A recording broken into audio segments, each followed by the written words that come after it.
Olá, pessoal, tudo bom? Sérgio Hart aqui da Cena Digital, continuando a nossa série Transformação Digital Brasil em Cena.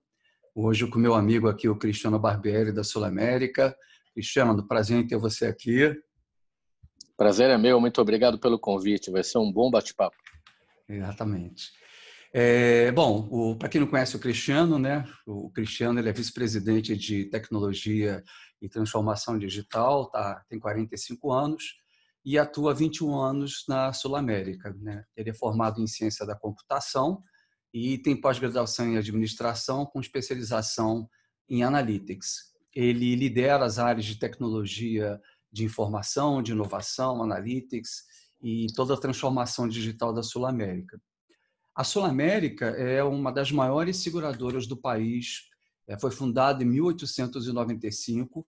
Ela tem 7 milhões de clientes e atua principalmente nos seguros saúde, odontológico, pessoas e também tem atividades no que diz respeito à parte de investimentos, né? Bom, Cristiano, eu sempre gosto de começar o nosso bate-papo tentando entender quais são os fatores que levaram a Sul América a se repensar e começar a sua jornada de transformação digital. Será que você podia compartilhar um pouquinho com a gente, então, como é que foi esse começo aí, por que da transformação? Claro, vai ser um prazer. A Sul América é uma empresa esse ano em dezembro a gente faz 125 anos, né? Então, quantas empresas brasileiras têm essa longevidade? Não são muitas, né? Nós temos muito orgulho disso e durante a nossa história como um todo, a gente se reinventou uma série de vezes, né?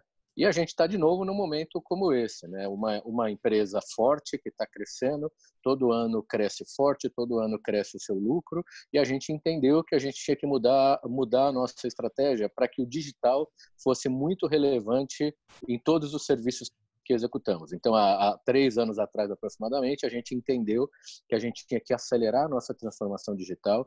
Essa transformação digital ela foi consequência de um trabalho de revisão estratégica, onde o digital veio para o centro da estratégia da empresa como um todo. A gente definiu um plano de transformação entre 3 a 4 anos, que tem 4 grandes pilares. O primeiro grande pilar é a experiência do cliente, né? Hoje, o cliente de seguros, ele não compara só a Sul América com a seguradora A, B ou C.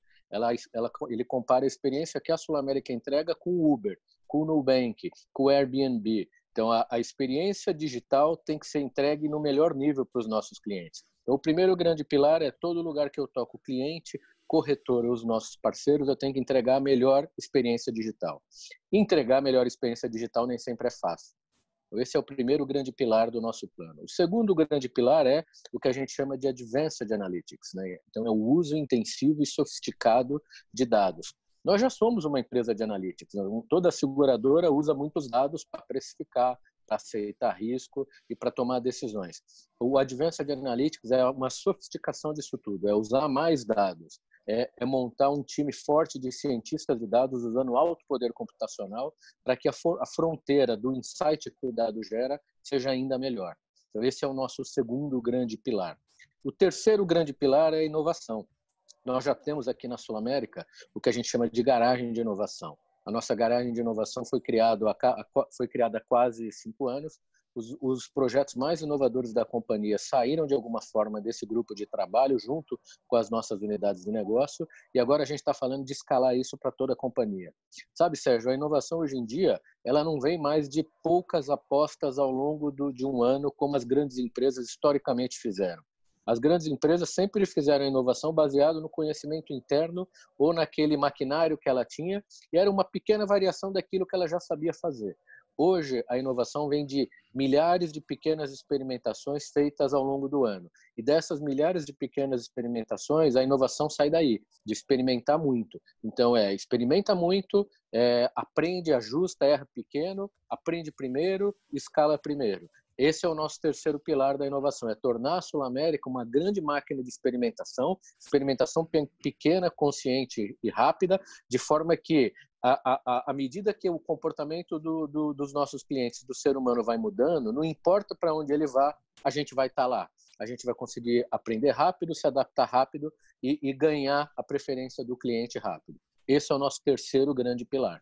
E o último grande pilar é cultura. né? Você não vira uma empresa que leva a melhor experiência digital, uma empresa que atrai os talentos digitais, os cientistas de dados, né? Uma empresa que inova em escala e experimenta muito, se a cultura continuar sendo de uma seguradora tradicional. E no mundo, a cultura de uma seguradora ela é um pouco mais conservadora, um pouco mais lenta, por ser uma empresa muito regulada. Então, o quarto grande pilar é cultura.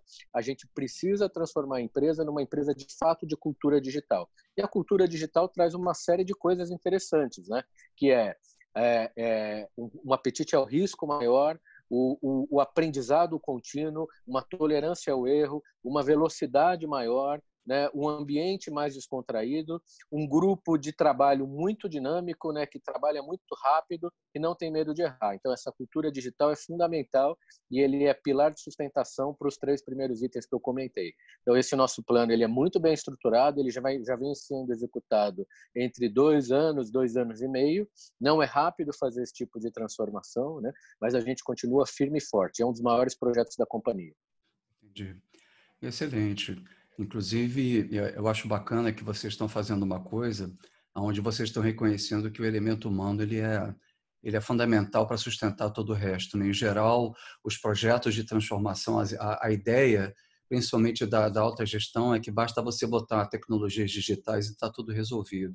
E o pessoal não entendeu que transformação digital é uma mudança mais do que tecnológica, né? Uma mudança de padrão de comportamento e uma mudança principalmente de modelo de negócio.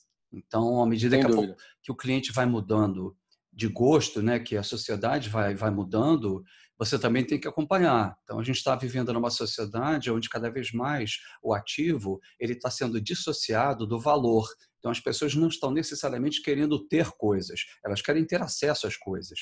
Então, você vê isso no carro, você vê isso no apartamento, né? Cada vez mais. Você vê que as pessoas não querem mais produto, elas querem um serviço que constitui o produto, mas toda assistência técnica em volta dele. Ninguém mais tem saco, né, de ficar resolvendo 1000 probleminhas. Eles querem uma empresa, um consórcio ou uma plataforma, né, que chegue lá e resolva tudo. Então, eu tive conversando muito também com o setor financeiro, e eu acho que setor financeiro que eu quero dizer bancos, mas eu acho que vocês também estão indo nessa direção, cada vez mais está se criando coisas em função de eventos de vida. Então, não é mais aquela dor do desemprego, a dor do parto ou a dor da internação, né? Quer dizer, são eventos de vida que a gente já conhece e para cada evento de vida você vai criando produtos e serviços para fidelizar esse cliente, né? Então, eu acho que Sem dúvida. são Sem dúvida. mudanças muito grandes que estão acontecendo. Agora, para você implementar esse plano, você teve que se estruturar de uma forma tal em que você pudesse endereçar esses pilares. Então, do ponto de vista organizacional, de governança, do ponto de vista até mesmo tecnológico, né? Como é que a Sul América se estruturou para fazer acontecer esses 4 ou 5 pilares? Então, vamos lá. A gente deu passos importantes, né? Primeiro, a gente fez um trabalho de estratégia digital extremamente relevante e estruturado, que foi debatido pelo comitê executivo, com a participação do CEO ativamente, porque, para mim, esse é um projeto de transformação digital, é um projeto do presidente, né? Um projeto de transformação de cultura. Então, todos os vice-presidentes participaram ativamente. Eu na mesa, mas o projeto não é meu, é um projeto da companhia como um todo, extremamente apoiado pelo conselho. Tá? Então, o nível da discussão foi extremamente estratégico e importante com a participação de todos. Primeiro ponto. Segundo ponto a área de recursos humanos é o principal parceiro desse projeto. Né? A gente está falando de transformar pessoas, a forma de pensar, a forma de atuar. Então, a área de recursos humanos tem um papel ativo nessa transformação como um todo.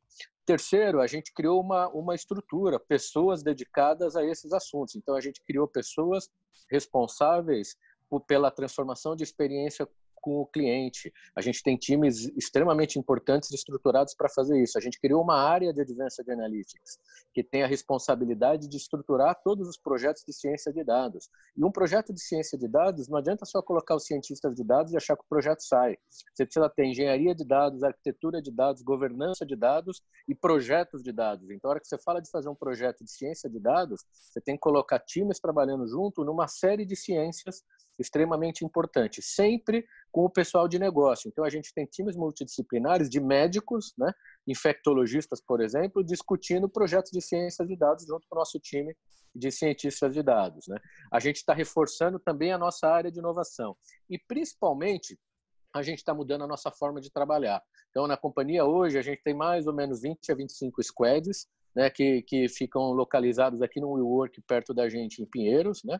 Então, a gente mudou a forma de fazer projetos. Antigamente, a gente fazia projetos grandes, complexos, mais o modelo waterfall e com horizonte de 5 anos. Agora não, agora a gente pede, a gente valida e define uma prioridade, a gente pede o dinheiro para 6 meses, monta o time, os times trabalham em hipóteses e essas hipóteses são validadas no aprendizado contínuo. Essa nova forma de trabalhar, ela estimula muito mais a inovação e a adaptação dos times numa velocidade maior que antes a gente não tinha. Tudo isso faz parte de um novo jeito de ser da companhia.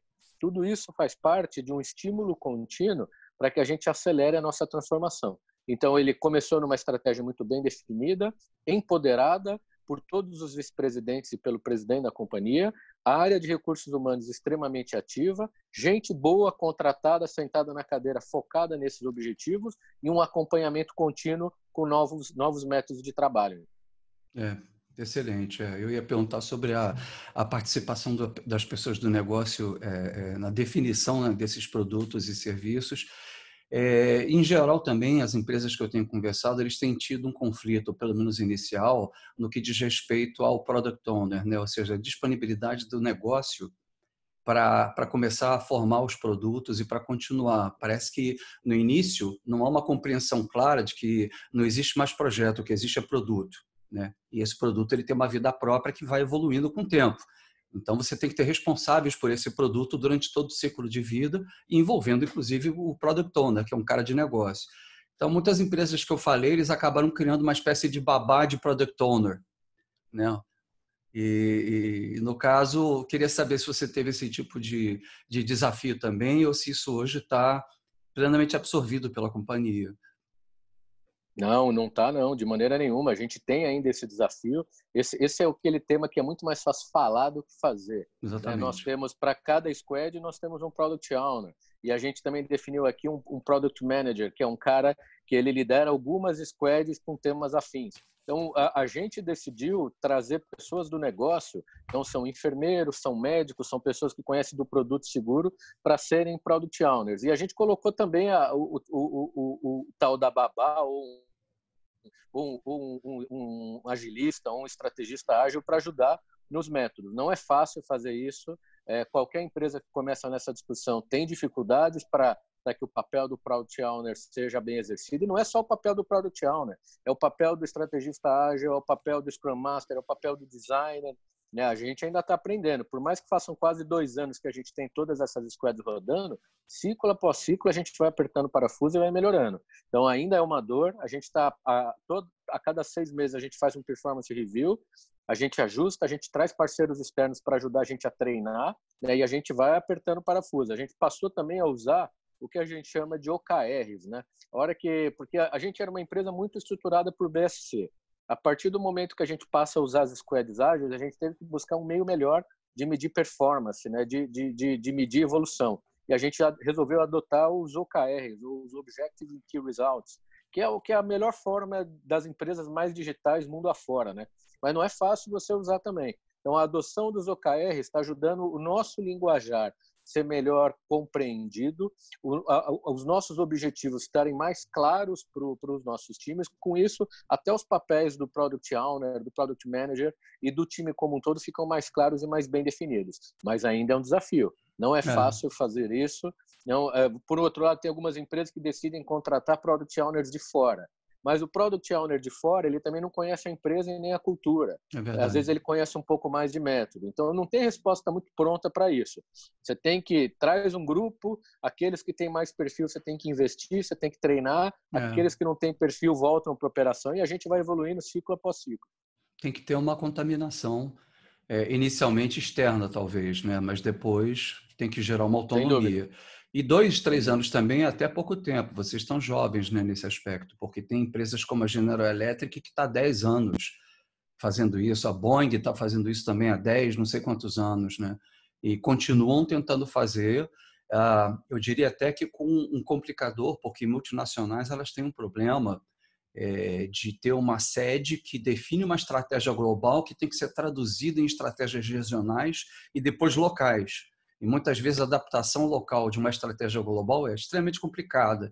Então, cada ida e volta demora 2 anos, 3 anos. Vocês têm uma vantagem, pelo menos em relação às multinacionais concorrentes, né, da decisão ser toda Sem local, dúvida. né? Não precisa ficar caminhando a Europa ou caminhando para os Estados Unidos, né? E os fatores regionais, eles impactam esse tipo de adoção. Eu tenho diferenças de como as squads trabalham entre Rio e São Paulo, imagina em países diferentes. Então, esse tipo de liberdade é importantíssimo. É mesmo? Poxa. Sem dúvida. Tá. Uma outra pergunta que eu ia te fazer, prosseguindo aqui a nossa linha, era que resultados você poderia apontar para a gente, já que foram obtidos de sucesso? Olha só, a gente tem uma série de resultados importantes, né? Mas a gente criou o que a gente chama de Digital Transformation Office, que talvez seja um dos primeiros do país. A gente achou importante criar um escritório da transformação muito mais ágil e totalmente integrado aos projetos e às squads. Esse DTO foi estruturado mais ou menos em setembro do ano passado, né? E a gente vem permeando cada vez mais squads, cada vez mais grupos de trabalho. Então, o objetivo desse Digital Transformation Officer, né, que tem um time com ele, é sensorizar todas as squads, todos os projetos e medir progresso de tudo que a gente está fazendo. Então, a ideia é que a cada trimestre eu consiga ter um bom termômetro se a companhia está se tornando mais digital ou não. A gente está no plano, a companhia está se tornando mais digital, eu tô conseguindo fazer os ativos digitais acelerarem a nossa transformação, a eficiência da companhia está melhorando, né? A preferência do cliente está melhorando. Então, tudo isso é totalmente medido a todo momento. Ainda a gente está em progresso desse tipo de coisa, mas o objetivo é que a gente consiga ter um grande painel de controle da nossa transformação como um todo, mas um painel de controle ágil, um painel de controle que permeia as squads e de forma fluida meça tudo o que está acontecendo. Então, tem vários itens que a gente está fazendo. Por exemplo, olha, agora para esse mundo do Covid, né, para a gente é bastante importante e tudo isso que a gente está vivendo, a gente já tem hoje um aplicativo de muito sucesso, um aplicativo de mais de 1 milhão de usuários recorrentes, que para o mundo de seguros é um número bem relevante, bem grande, né? Então, a gente já vem num projeto há 2, 3 anos para cá, tentando criar uma grande interação médico, paciente, seguradora e rede de prestadores através de um uso intensivo de dados médicos, né, sempre com a anuência do paciente. Esse é um dos grandes projetos que a gente vem fazendo, que a gente chama de cuidado coordenado. Né? Então, você pega, por exemplo, no pré-Covid, a gente já tinha lançado no nosso aplicativo a teleorientação médica, com atendimento médico-paciente, né? E antes não podia prescrever remédios porque não era regulado pelo Conselho Federal, e a gente também tinha a telepsicologia. A gente fazia até fevereiro mais ou menos 600 atendimentos mês, né? Estava crescendo, mas nada muito grande. De 2 meses para cá, Sérgio, esses 600 atendimentos por mês viraram 45 mil atendimentos mês digitais via tela, que se dividem em 3 grandes blocos, né? O atendimento ao cliente via o aplicativo, a telepsicologia com psicólogos atendendo os clientes e também o atendimento médico para o médico da rede. Então, é aquele dermatologista, aquele geriatra, aquele cardiologista, né, que não é médico linha de frente, porém não pôde trabalhar devido à quarentena. Então, a gente está fazendo hoje mais de 1.500 atendimentos por dia, totalmente digitais, totalmente online, né? Levando o atendimento para o nosso cliente que precisa, para o nosso paciente que precisa. E também possibilitando aos médicos suportarem os seus pacientes. Entendeu? Esse tipo de coisa só foi possível porque a gente fez uma ótima fundação digital, porque a gente estava já com muitas entregas feitas nas nossas squads e porque a gente conseguiu escalar volume agora e a gente estava muito bem preparado. Isso é transformação digital na veia. Com certeza. Ou seja, você poderia dizer que o corona, de certo modo, acabou virando um driver também da transformação digital, onde você teve que focar, né, numa experiência low touch para os clientes devido ao isolamento, né? Para a gente especificamente, o corona não mudou nada a não ser a velocidade. Tudo que a gente fez foi acelerar um pouco coisas que a gente já estava fazendo há muitos meses, né? Tem muita gente que foi pega de calça curta, não foi o nosso caso. Então, a gente já tinha uma ação grande de teleorientação e teleconsulta, a gente já tinha uma ação grande de engajar digitalmente médico, paciente, seguradora, a gente já tinha uma ação grande do uso intensivo de dados, a gente já tinha uma ação grande dessa integração da cadeia como um todo usando meios digitais. A gente só estruturou volume e se preparou para plugar médico do outro lado numa escala nunca vista, entendeu? Então a gente estava muito bem preparado para isso. Agora, do ponto de vista de consulta, eu entendo perfeitamente, mas eu entendo que o negócio de seguro-saúde, né, a operação, é um ecossistema complexo, onde você tem vários parceiros distintos, né? Você tem hospitais credenciados, laboratórios, médicos, né? O que você fez também para integrar melhor essa cadeia à Sul-América? Tem alguma coisa de destaque?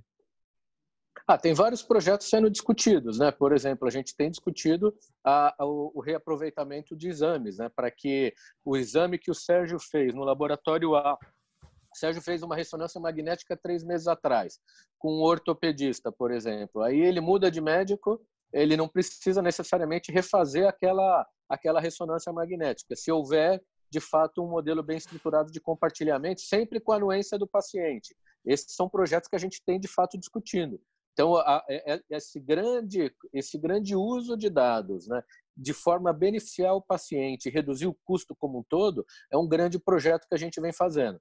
Então, a cadeia, de fato, já é um grande ecossistema, né? Então, tem laboratórios, tem consultórios, tem clínicas, tem hospitais, né? E tem a gente por trás dando essa grande orquestração no como um todo. O coração do nosso projeto, que é esse cuidado coordenado, é uma grande orquestração da rede médica como um todo, sempre com o paciente no centro, usando meios digitais, né? Num mundo que ainda é físico, porque ainda tem médico, tem cirurgia, e vai ter eternamente, né? Ainda tem exames, né? Então, o nosso modelo é uma grande orquestração físico-digital, de forma que isso reverta em melhor cuidado para o paciente e menores custos. E uma quantidade, uma fragmentação extremamente complexa de stakeholders, né? Porque você tem, um B2B2C, vamos dizer assim, né? Sim, sem dúvida. Onde sem você dúvida. tem instituições até você chegar à pessoa, né? Ontem eu Sem estive dúvida. conversando com o Luiz Ortiz, da Horizon, e ele estava falando também para mim, né, como que eles têm feito para aprimorar as plataformas deles, que são usadas pelos planos de saúde, pelas operadoras, né, para poder aprovar exame, para poder fazer Sem uma dúvida. série de coisas, né? Então você vê que são malhas que se interrelacionam, né, dentro dessa grande Sem dúvida. orquestra, né? A Horizon é um parceiro nosso importante. Abraço Sim. aí, Ortiz. Agora, o Ortiz eu conhecia já há um bom tempo atrás, quando ele estava na Ilucid, naquela empresa elétrica, né? E desde então a Sim. gente fez uma amizade muito grande. Eu fiquei muito impressionado com a complexidade desse teu métier, onde a operadora do plano é um elemento, né? Fora os hospitais, os médicos, os laboratórios, até mesmo eles, né? Enquanto plataforma, né? Sem dúvida. E do ponto de vista de desafio, quais são os maiores desafios que vocês encontraram nesse processo? Acho que a gente tem alguns desafios interessantes, né? O primeiro é a cultura, né? Uhum. Transformar a cultura é muito mais fácil falar do que fazer. Uhum. Então, transformar dentro, transformar para cima, transformar para o lado. Como você mesmo comentou, a nossa cultura depende de uma série de parceiros, médicos e de outros prestadores em outros ramos importantes. Então, a gente tem que transformar a cultura de todo mundo. Então, a transformação de cultura é um grande desafio, talvez o maior. Tá? O segundo é talentos, né? Você conseguir talentos que ajudem a acelerar o teu processo, mas não entram em guerra com a tua cultura que ainda não é transformada, né? É um desafio constante. Então não adianta você falar, não, eu vou trazer o melhor talento digital do mercado. Se o cara em um mês odeia a cultura estabelecida, não vai dar liga.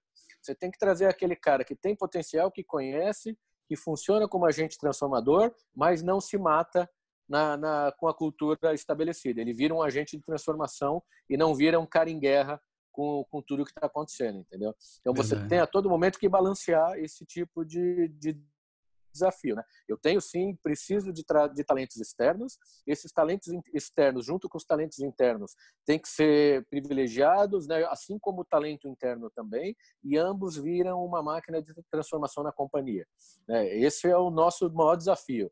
É colocar agentes transformadores que provocam a cultura, mas eles não entram em guerra eterna com a própria cultura estabelecida, que é uma cultura de sucesso, né? É uma empresa vencedora, entendeu? O interessante é que tem alguns paradoxos, né? As culturas de sucesso, em geral, elas têm uma resistência intrínseca de mudarem radical, porque já que elas fazem sucesso, né? Então, para que digitalizar, né? Você vê isso muito Pois é. nas grandes empresas, né? Uma Procter Gamble, né?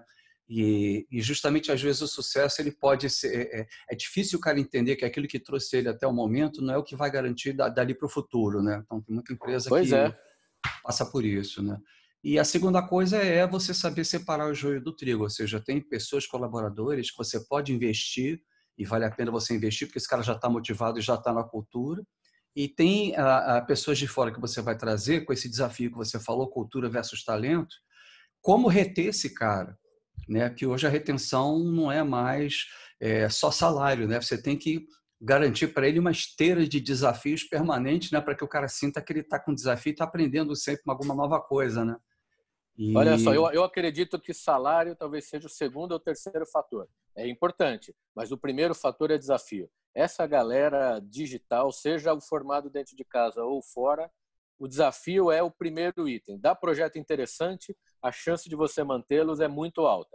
Dá é, projetos interessantes e uma remuneração de acordo, compatível com o que o mercado oferece, você não perde ninguém. exatamente.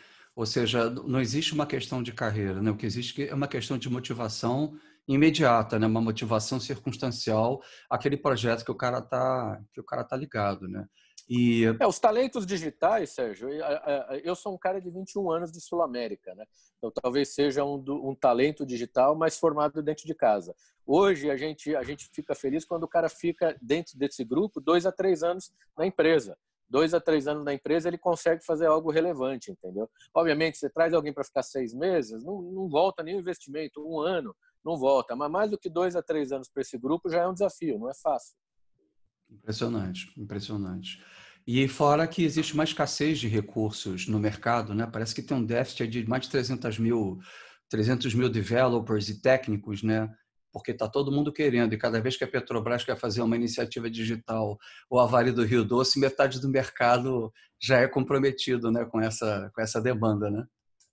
Existe de fato, eu acho que não é generalizado, mas tem funções, por exemplo, que são muito mais competitivas que outras, né? Então, o cara de segurança da informação virou o que a gente chama de mosca branca, muito difícil de achar, né? O cara de Salesforce virou caras difíceis, os cientistas de dados, não é fácil de Sim, achar. sim, Então, esse tipo de perfil é extremamente procurado, né? Então, sim. é oferta e procura, né? Não tem milagre. Só que agora, em vez de o que a gente tinha antigamente, que era uma tecnologia de cada vez, então teve a época do SAP, que era a década de 90, que tinha uma escassez grande de mão de obra SAP, né? Depois você começou a ter uma escassez de mão de obra Salesforce no mundo inteiro. Só que agora não, agora são várias plataformas com vários tipos de escassez diferentes, né? Então eu acho que o É problema... porque todas as empresas, de alguma forma, têm a busca pela transformação digital rápida, né? Então, virou algo prioritário para todos, né? Exatamente. E aí o Brasil tem desafio, né? Enquanto a China forma 4 milhões de profissionais de tecnologia e ciências de dados por ano, o Brasil forma 70 mil só. Então, tem um problema grande de escala. A gente tem que aumentar a formação de profissionais nesse país de É. qualquer forma. E aqueles que a gente forma ou vão para os Estados Unidos, né? Ou vão para a Europa, né? Para Pois é, Portugal, né? Então a gente pois ainda é. tem esse problema, né? Tá certo. Do ponto de vista de lições que você aprendeu, o que você pode compartilhar com a gente aí para o pessoal saber o que fazer e principalmente o que não fazer? Então vamos lá, né? O que a gente fez na Sul América? A nossa transformação digital ela começou até antes desse trabalho de estratégia, quando a gente começou a aprender métodos mais rápidos de trabalho. Então, o que a gente fez na garagem de inovação era, na prática, um objetivo de fazer tecnologia mais rápido, de fazer projetos em semanas ao invés de anos. projetos muito mais rápidos que tinham experimentação. A hora que a gente conseguiu fazer esse tipo de coisa e sempre buscando um parceiro de negócio dentro da área de negócio que tivesse esse apetite pelo diferente, a gente conseguiu gerar bons exemplos. Quando você gera bons exemplos, você mostra para a companhia que dá para fazer projetos numa velocidade maior, num custo menor, que tragam a inovação. Esse foi o nosso primeiro aprendizado. Então, experimenta os métodos novos, mas experimenta pequeno, busca no negócio um parceiro importante. A hora que tiver os casos de sucesso, começa a contar para a empresa. Esse é o aprendizado número 1, que foi Agora, muito legal na nossa visão. você consegue usar métodos ágeis para plataformas pesadas de sistema, como um Salesforce, um SAP, ou você ainda tem que manter uma parte cascata? Conseguimos. Mas para Salesforce, totalmente. O SAP a gente não tem na Sul América, mas a gente tem squads que tem gente de COBOL, para você ter uma ideia. Obviamente, o profissional de COBOL não é a mesma coisa de um garoto de Salesforce ou de um garoto de aplicativos móveis, mas a gente consegue também. E tem coisas que ainda a gente não trouxe para dentro da squad. Tem coisas que a gente pede para uma célula mais waterfall que mexe no mainframe e ele realiza, porque é muito spot a mudança que eu preciso desse tipo de coisa. Entendeu? Então, a gente tem aqui as duas realidades. O primeiro aprendizado, então, é esse que eu falei. O segundo aprendizado tem que fazer parte da estratégia da empresa. Não existe transformação digital se não virar parte da estratégia da empresa. Não existe transformação digital em escala se o presidente não apoiar, se não virar uma meta de todos, entendeu? Então, assim que você aprendeu, experimentou, tem que convencer a alta cúpula da empresa a fazer isso virar estratégia. Tem que virar um projeto relevante para todos, entendeu? Isso é mega relevante. O terceiro grande aprendizado faça pequeno, aprenda, faça rápido. Né? É um caminho de aprendizado. Esse negócio, ninguém tem todas as respostas, ninguém sabe tudo nesse negócio. Então, quanto mais você conseguir, começa, aprende, erra, ajusta e vai ajustando ciclo após ciclo. Né? Mas começa. Não é um negócio que você consiga ficar planejando 2 anos para depois começar. Daqui a 2 anos o mundo já mudou. Tem que começar, tem que aprender, vai errar. Exatamente. Né? Faça um ciclo de performance review e vai evoluindo. É assim que esse mundo tem funcionado. Entendeu? Ontem o André da Fiat Chrysler falou exatamente isso, né? Tem que começar. Se você não começar, você não consegue gerar tração. O que você considera ter uma arquitetura pronta, digital, corporativa, necessária também como um pré-requisito para ter sucesso na transformação? Porque você falou que você tem mainframe, né? Quer dizer, você precisa ter uma arquitetura que integre tudo isso para que você possa desenvolver as coisas em cima, certo? Sim, nós temos um mundo bem híbrido aqui, né? Desde 2014, tudo que a Sul América faz novo já é totalmente cloud-based. Então, a gente tem aqui as três nuvens muito bem estruturadas. Eu tenho o maior projeto de Salesforce da América Latina, né? O nosso transacional inteiro roda na Amazon, com a plataforma de vendas. Eu sou um dos maiores clientes da AWS e a gente tem todo o nosso informacional rodando no Google. Os nossos data lakes estão no Google. Eu tenho 3 nuvens poderosíssimas, mas ainda tenho mainframe. Né? Então, ainda tem os sistemas legados que rodam no mainframe. A arquitetura é extremamente fundamental nesse tipo de coisa. Então, a gente tem aqui o que a gente chama de tech leads, a gente tem um modelo que o nosso time de arquitetura, de forma brilhante, definiu, chamado modelo de estrangulamento do legado. Esse modelo de estrangulamento do legado à medida que eu toco a experiência e eu tenho que modernizar a experiência, eu vou estrangulando aquele pedaço do legado que não dá tração para essa modernização e a gente vai modernizando. Mas eu não estou focado em trocar 100% de todos os legados agora, até porque eu não teria fôlego para fazer esse tipo de coisa. Então, a arquitetura é algo extremamente relevante, os nossos tech leads são integrados nas squads e a arquitetura intencional e esse modelo de estrangulamento ele é discutido a todo momento junto com os nossos desafios de negócios dentro das squads, entendeu? Sem uma arquitetura extremamente importante e relevante, você não transforma a empresa. Eu não chego lá em 2025 com uma empresa muito mais digital do que eu tenho hoje. Se você fosse fazer um exercício de futurismo, de visão digital da Sul América, aonde que a Sul América vai estar daqui a 5, 7 anos, com todo esse potencial digital que ela tem? Ela vai ser uma empresa somente de seguros? Você vê alguma mudança essencial, estrutural no papel dela? Como é que o exercício que vocês têm feito em relação a isso? Olha só, na nossa estratégia, a gente discute isso a todo momento, né? Obviamente, dentro de uma estratégia, a gente busca definir o que a gente chama de quadrado de atuação, né? Então, tem um quadrado de atuação que é para a gente, a partir de agora, seguro de pessoas, né? E serviços para pessoas. Então, odonto, saúde, vida, previdência e investimentos. Mas, como o comportamento do ser humano está mudando muito velozmente, a nossa área de inovação tem técnicas e tem processos para ajudar a companhia a entender novas oportunidades.